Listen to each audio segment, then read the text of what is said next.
umutoza kugira ngo mu mpera z'uyu mwaka bisa nkaho atagaragaje kwifuzwa ariko n'umusaruro bakavuga bati se kugeraho hari uburyo adashimwa ko ageze no kumera amasezerano twavuga ko mu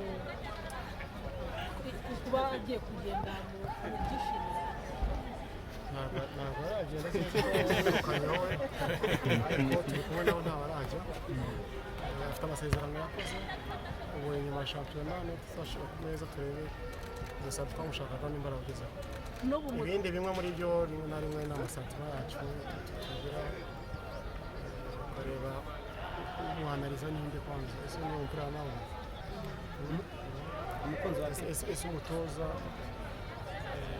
rimwe na rimwe se bamuhaye abakinnyi bakaba bayafata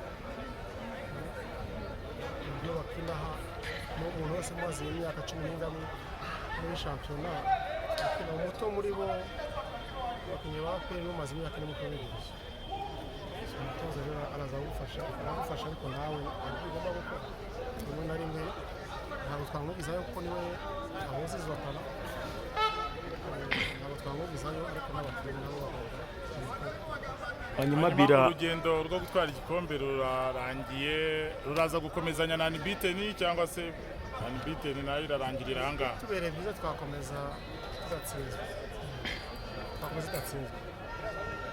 ibintu byaba byiza bikaba imyaka ibiri ikurikiranye ariko umupira ni ariko twebwe buri munsi twitegura gutsinda byakwanga byemere buri munsi tugomba gutsinda kandi abakinnyi rero bafite prime umutoza afite prime so urumva iyo mpamvu rero yonyine irabamotiva gutsinda muzakina Champions League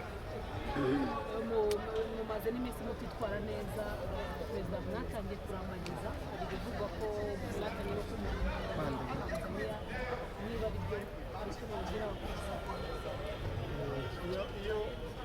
yose zirangiye hari abantu basoza amasezerano muri Barcelona mukareba umusaruro uko wagenze byaba ku bakinnyi byaba ku batoza ntabwo twagiye muri byose ariko gushakisha abakinnyi tuba tubirimo hari aho tubigeze ariko iyo kintu nta kirakorwa ariko aho uvuze ntabwo turanajya ntabwo tuzanajya ubutumwa ku bakunzi b'ikipe ya PRFC birumvikana bijyanye na Sisitaha ndetse no kuri icyo polisi yakomeje zidane mu kibuga mpuzamahanga ni kubabwira yuko turaje ishinga nuko twapafominga neza tukabashimisha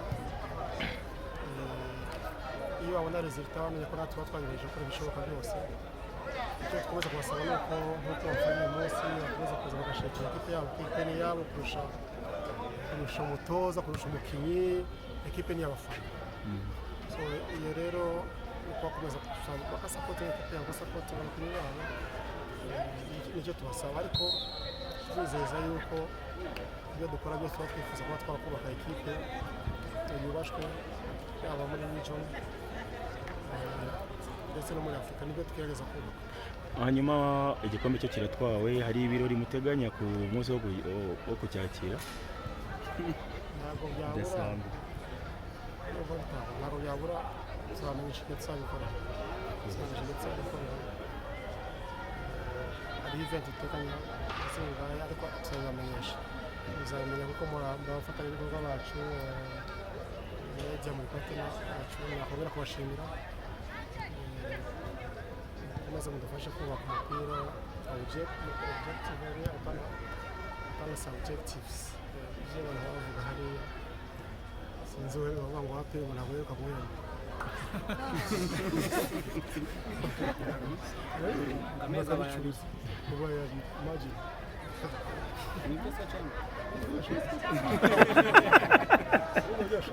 Fande nubwo twishimye mutwara igikombe ariko uko byashoboka haba abakinnyi ni inshuti zanyu barumuna babo mujye muzi ntabwo shaka ibyanabaho sinumva ko hari na delay yabaho ku buryo wayibona rukundo muranyumva ariko nta na delay yatuma babona umushahara rukundo murabyumva ariko umuntu ariyandaza akavuga agurisha amatelefone mu mihanda hariya akavuga gusa no guhara bikaba mwakoze cyane. Les fans ont failli mettre le but dans leur cas parce qu'ils ne vous ont pas supporté convenablement. Qu'est-ce que vous avez vu aujourd'hui au moment où ils étaient derrière vous, coach? Ça, c'était il y a longtemps. Ouais. Depuis, il y a eu le match de Rayon Sport, la victoire. Il y a eu cet après-midi. Je crois qu'on s'est retrouvés. En tout cas, ils ont toujours supporté APR. Et j'espère qu'ils sont heureux. Mais sans eux, on n'aurait pas fait ces victoires, on n'aurait pas fait tous ces points. Donc il faut les féliciter, il faut les remercier. Eux aussi ont travaillé à notre victoire de cet après-midi. Coach, c'était une longue saison. Quelles étaient les difficultés que vous avez rencontrées pour cette saison? Ouais, c'était une très longue saison. La première partie de championnat était différente parce qu'on jouait, il y a eu la Champions League, on avait des matchs rapprochés, mais ça allait en fait. Et l'accélération, ça a été la deuxième partie de championnat, où déjà le tournoi, on avait joué tous les 2 jours. Après, on jouait tous les 3 jours jusqu'au mois de mars. Ça a été très difficile. Après, on a eu des matchs qui nous ont fait basculer dans l'espoir de gagner le titre. C'est à Mouzanze, sur un terrain très très difficile. Et à Moukoura, qui n'était pas loin. Donc, et puis évidemment, Rayon Sport. Mais il y a des matchs où ça nous a fait basculer dans l'espoir. Mais globalement, je pense que sur un match, je ne sais pas si on est la meilleure équipe, mais on est la plus régulière sur le championnat. Tu ne peux pas avoir 12 points d'avance à 3 journées de la fin si tu n'es pas régulier. Donc c'est bien, remporter un championnat, pour moi, ça a plus de valeur qu'une coupe. Parce qu'un championnat, c'est 30 matchs, c'est 30 duels. Et je suis content pour le club parce que l'année prochaine, ils vont faire la Champions League. Et pour progresser, pour faire évoluer le club, il fallait la Champions League pour l'année prochaine. Coach, pour ce match, il y a quelques joueurs qui tu as changé leur poste. Qu'est-ce qui a fait que tu changes leur poste? Et il y en a d'autres qui n'ont pas commencé le jeu comme d'habitude. Pourquoi?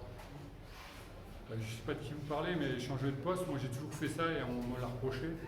Donc Ramdam, il a commencé devant, il a fini au milieu.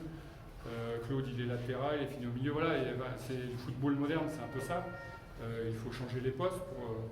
Après, c'est pas évident de rentrer dans un match où c'est tendu, on avait 15-0. Donc c'est pas évident de faire rentrer des joueurs.